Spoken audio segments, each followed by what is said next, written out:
بسم اللہ الرحمن الرحیم اللہم صلی علی سیدنا محمد وعلی آل سیدنا محمد وبارک وسلم۔ پیارے دوستو اور عزیز بھائیو، اللہ کا بے حد شکر احسان اور کرم ہے کہ اللہ تعالیٰ نے ہم سب کو ایک عظیم مجلس، عظیم محنت کے لیے مجتمع فرمایا۔ بظاہر تو یہ چھوٹی سی مجلس ہے، لیکن اللہ کی نگاہ میں اس کے بہت درجے ہیں۔ فرماتے ہیں ایسی مجلسوں میں بیٹھنے والوں کے اللہ تعالیٰ سیئات کو حسنات سے مبدل فرما دیتے ہیں، یعنی گناہوں کو نیکیوں میں بدل دیتے ہیں۔ اور یہاں تک فرماتے ہیں کہ ایسی مجلسوں میں بیٹھنے والوں کی اللہ تعالیٰ مغفرت فرما دیتے ہیں۔ اب کتنی اونچی مجلسیں ہیں یہ ہم لوگ خود ہی اندازہ لگا سکتے ہیں۔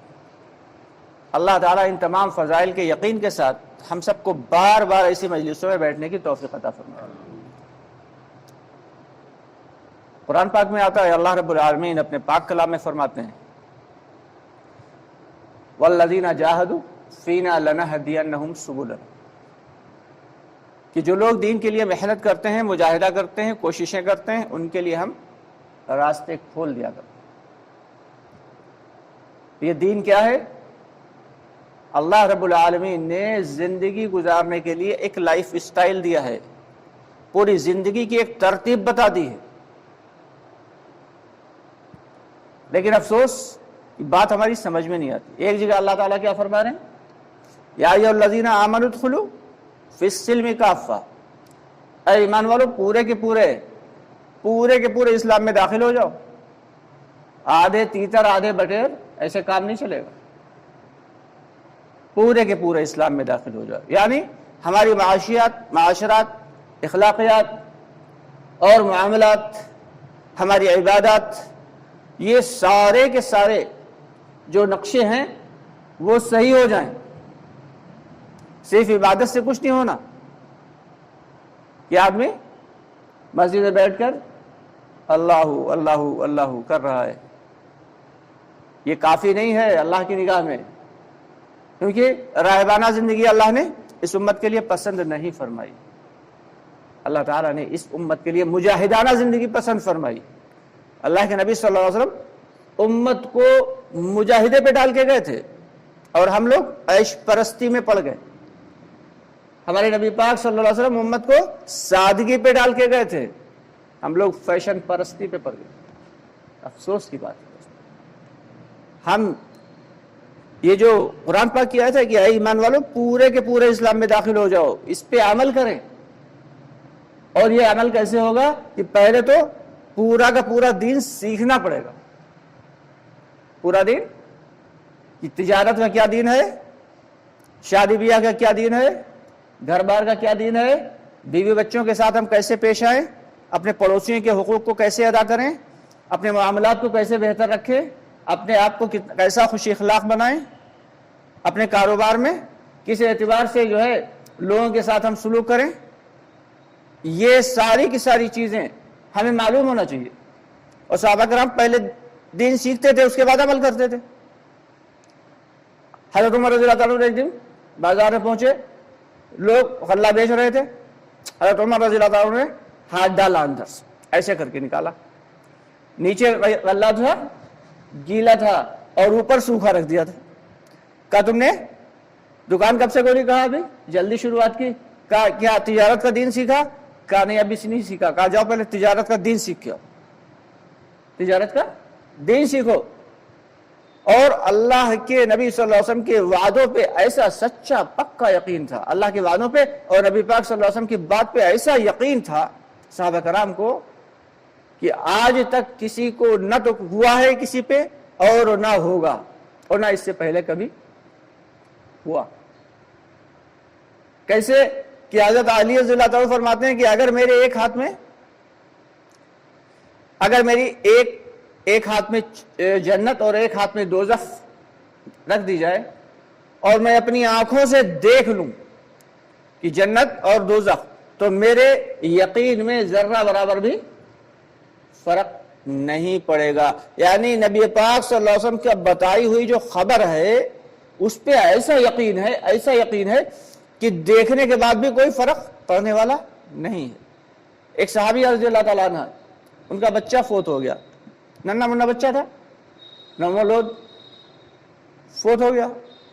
آپ صلی اللہ علیہ وسلم کو جب خبر پہنچی اور وہ روتی ہوئی آئیں، تو آپ صلی اللہ علیہ وسلم نے کیا فرمایا کہ اگر تم کہو تو میں اللہ سے دعا کر دوں اور تم اپنی آنکھوں سے دیکھ لو کہ تمہارا بچہ جنت میں حوروں کی گود میں کھیل رہا ہے، تو صحابیہ کیا فرماتی ہیں کہ یا نبی اللہ، یا رسول اللہ، مجھے اپنی آنکھوں پہ کے دیکھے ہوئے پہ تو اتنا یقین نہیں جتنا آپ کے کہے ہوئے پہ یقین ہے۔ آپ نے کہہ دیا، اپنی آنکھوں پہ تو دھوکہ ہو سکتا ہے، لیکن آپ نے جو کہا اس میں ہمیں کوئی شک و شبہ نہیں ہے۔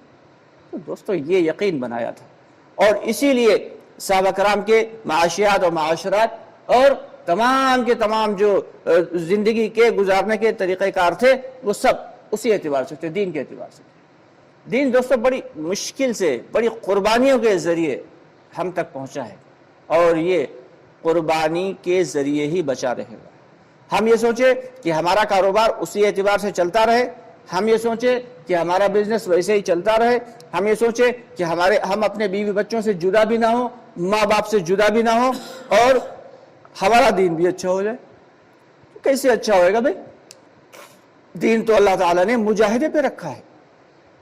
زندگی میں اگر مجاہدہ ہوگا تو ایمان بنے گا، اور جب ایمان ہوگا تو باقی کے صیغے جو ہیں دین کے وہ بھی آسان ہوتے چلے جائیں گے۔ سب سے پہلی جڑ کیا ہے؟ ایمان ہے۔ ایمان ایسا ہونا چاہیے کہ جیسے صحابہ کرام رضی اللہ تعالیٰ عنہ کا ایمان تھا۔ اب ظاہر سی بات، ویسے بنا تو سکتے نہیں، لیکن بنانے کی کوشش میں لگے رہنا ہے۔ اللہ تعالیٰ خود حکمیہ دعوت دے رہے ہیں، آمنو کما آمن الناس، ایسا ایمان لاؤ جیسے تم سے پہلے والے ایمان لائے۔ تو یقین ہمارے دلوں کے اندر دوستو جب تک نہیں اترے گا، ابھی تو ہماری سارا کا سارا معاملہ یقین باللسان پہ ہے، زبانی یقین ہے، ابھی دل کا یقین کہاں سے آ گیا؟ ایمان کیا ہے؟ کہ کسی کی بات کو کسی کے بھروسے پہ دل کے یقین کے ساتھ بغیر کسی مشاہدے کے مان لینا، یہ ہے ایمان۔ ابھی تو ہم نے صرف سنا ہے اور ہمارے دماغ تک بات پہنچی ہے، زبان تک آئی ہے، ابھی دل کے اندر نہیں اتری۔ یہ جو محنت ہے دعوت والی، اس سے چاہا جا رہا ہے کہ یہ ایمان جو ہے یہ ہمارے دلوں میں آ جائے، اور جس دن ایمان دلوں میں آ گیا اس دن پھر ہمیں دنیا جو ہے وہ نہایت چھوٹی اور نہایت گھٹیا چیز لگنے لگی۔ دین نے کیا کہا؟ ہمارے نبی نے کیا کہا کہ شادی کر لو، شادی کو آسان کر دیا۔ اسلام میں شادی کو آسان کر دیا، ہم نے شادی کو مشکل کر دیا۔